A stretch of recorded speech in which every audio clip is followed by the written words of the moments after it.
سپہر کے 3 بجے ہیں۔ السلام علیکم، یہ ریڈیو پاکستان ہے۔ سمرہ یوسف سے خبریں سنیے۔ اہم خبروں کا خلاصہ۔ وزیر اعظم آج نیو یارک میں اقوام متحدہ کی جنرل اسمبلی کے 80ویں اجلاس سے خطاب کریں گے۔ شہباز شریف نے پاکستان اسٹاک ایکسچینج کے 1,60,000 پوائنٹس کی تاریخی سطح عبور کرنے پر اطمینان کا اظہار کیا ہے۔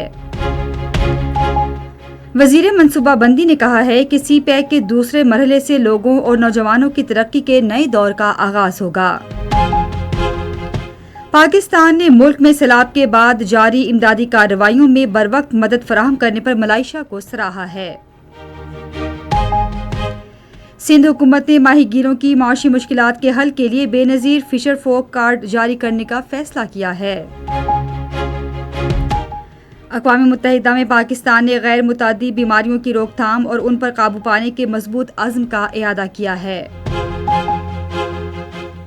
اور سپر 4 مرحلے کا آخری میچ آج شام دبئی میں سری لنکا اور بھارت کے درمیان کھیلا جائے گا۔ اور اب خبروں کی تفصیل۔ وزیر اعظم شہباز شریف آج نیو یارک میں اقوام متحدہ کی جنرل اسمبلی کے 80ویں اجلاس سے خطاب کریں گے۔ وزیر اعظم اپنے خطاب میں عالمی برادری پر زور دیں گے کہ وہ بھارت کے غیر قانونی زیر قبضہ جموں کشمیر اور فلسطین کے طویل قبضے اور انہیں حق خود ارادیت سے انکار کی صورتحال کو حل کرے۔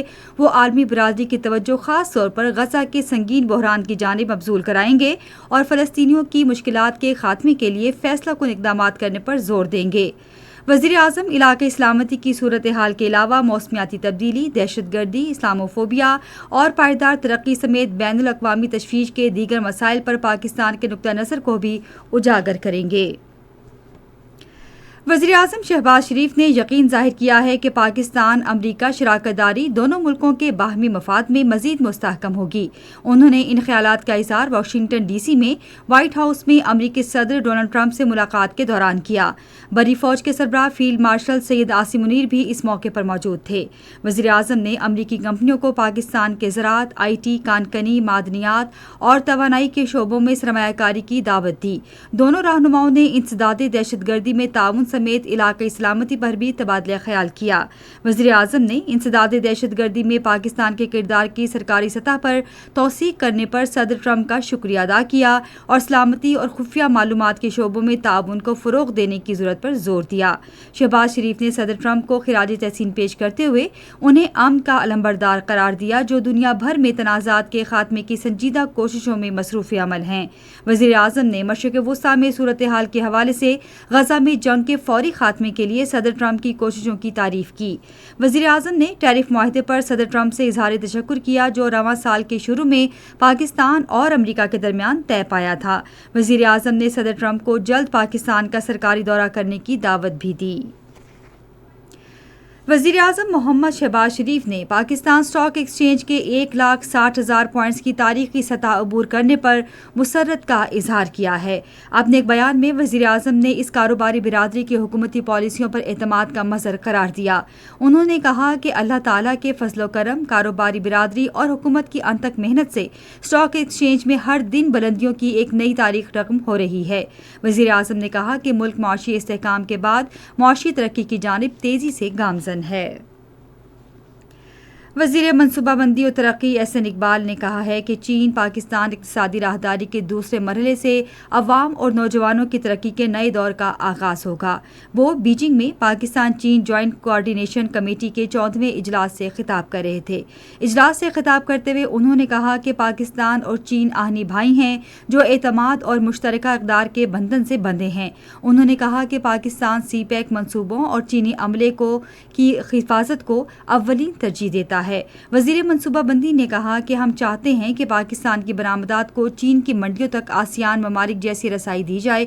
انہوں نے یہ بھی کہا کہ پاکستان چین ڈیجیٹل سلک روڈ سے 5G فائبر اور ڈیٹا سینٹرز کا قیام ہوگا۔ انہوں نے کہا کہ چاغی سے گوادر تک مائننگ کوریڈور ترقی کا نیا راستہ بنے گا۔ خنجراب، تورخم اور گوادر میں بارڈر مارکیٹ سے تجارت میں اضافہ بھی ہوگا۔ یہ خبریں آپ ریڈیو پاکستان سے سن رہے ہیں۔ پاکستان نے سیلاب کے بعد ملک میں جاری امدادی کوششوں میں بروقت تعاون فراہم کرنے پر ملائیشیا کی حکومت اور عوام کو سراہا ہے۔ آج ایک بیان میں دفتر خارجہ نے کہا کہ اس قسم کی ماحولیاتی تبدیلیاں بار بار آنے والی ناگہانی آفات سے نمٹنے کے لیے اجتماعی عالمی اقدام کی فوری ضرورت پر زور دیتی ہیں۔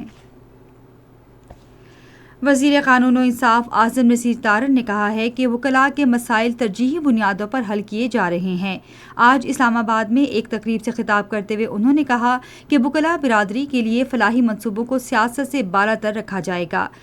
اعظم نصیر تارڑ نے کہا کہ حکومت نے کوئی بھی قانونی اصلاحات کرنے سے پہلے وکلاء برادری کو اعتماد میں لینے کا بھرپور عزم کر رکھا ہے۔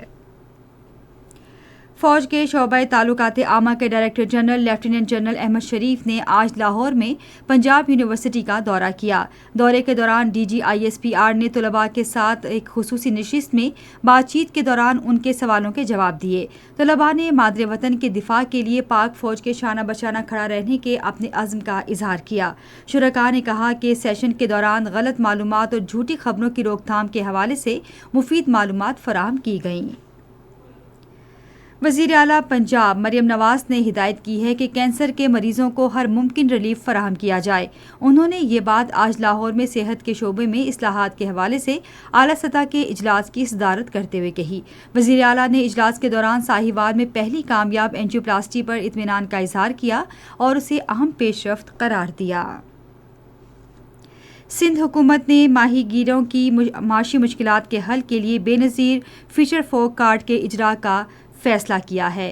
یہ فیصلہ کراچی میں سندھ کے لائف سٹاک اور ماہی پروری کے وزیر محمد علی ملکانی کی زیر صدارت ایک اجلاس میں کیا گیا۔ اجلاس کو بتایا گیا کہ بے نظیر فشر فوک کارڈ QR کوڈ کے ساتھ ایک جدید ڈیجیٹل سمارٹ کارڈ ہوگا جو نادرا سے منسلک ہے۔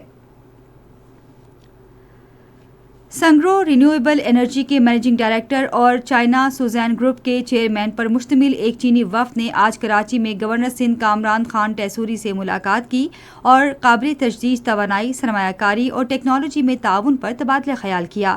گورنر نے اس موقع پر گفتگو کرتے ہوئے سندھ کو توانائی کے شعبے میں خود کفیل بنانے کی خواہش کا اظہار کیا۔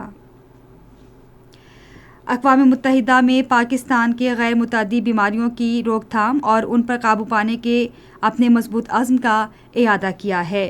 Director general health Pakistan doctor Ayesha Ehsani Majeed نے نیو یارک میں اعلیٰ سطح کے اجلاس سے خطاب کرتے ہوئے کہا کہ پاکستان کو غیر متعدی امراض میں خطرناک حد تک اضافے کا سامنا ہے اور اس کی مؤثر روک تھام کے لیے قومی لائحہ عمل تشکیل دیا گیا ہے۔